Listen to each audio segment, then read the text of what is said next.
इस साल आर्थिक मोर्चे पर सभी रेटिंग एजेंसियों ने देश की अर्थव्यवस्था के 7.5% से लेकर 10% तक गिरावट का अनुमान जताया है। लेकिन साथ ही ये दावा भी किया है कि अगले वित्त वर्ष यानी 2021-22 में देश की अर्थव्यवस्था में तेजी से सुधार होगा और कुछ ऐसा ही दावा रेटिंग एजेंसी फिच ने जताया है। तो फिच के अनुसार अगले साल कितनी रफ्तार पकड़ सकती है देश की जीडीपी, देखिए ये रिपोर्ट। 2 साल से देश की अर्थव्यवस्था में गिरावट देखी जा रही है। इस वित्त वर्ष में तो देश की जीडीपी में ऐतिहासिक गिरावट का रिकॉर्ड बनता दिख रहा है।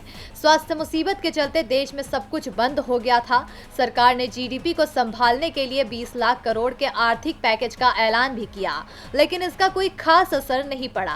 पहली तिमाही में जीडीपी में 23.9% की गिरावट आई। दूसरी तिमाही में सरकार ने कई चीजों पर छूट दे दी थी, लेकिन फिर भी अर्थव्यवस्था संभल नहीं पाई और दूसरी तिमाही में जीडीपी में 7.5% की गिरावट रही।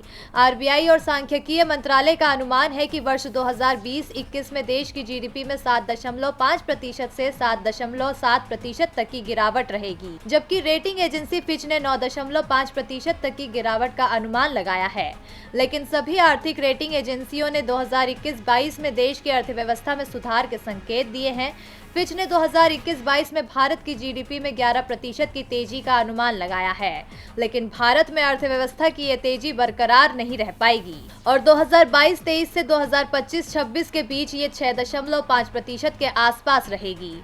वहीं एक और रेटिंग एजेंसी मूडीज ने कहा कि भारत की अर्थव्यवस्था पर कर्ज का बोझ बढ़ सकता है। इस वित्तीय वर्ष में बजट घाटा 12% के करीब रहेगा, जबकि अगले वित्त वर्ष में ये 10% के आसपास हो सकता है।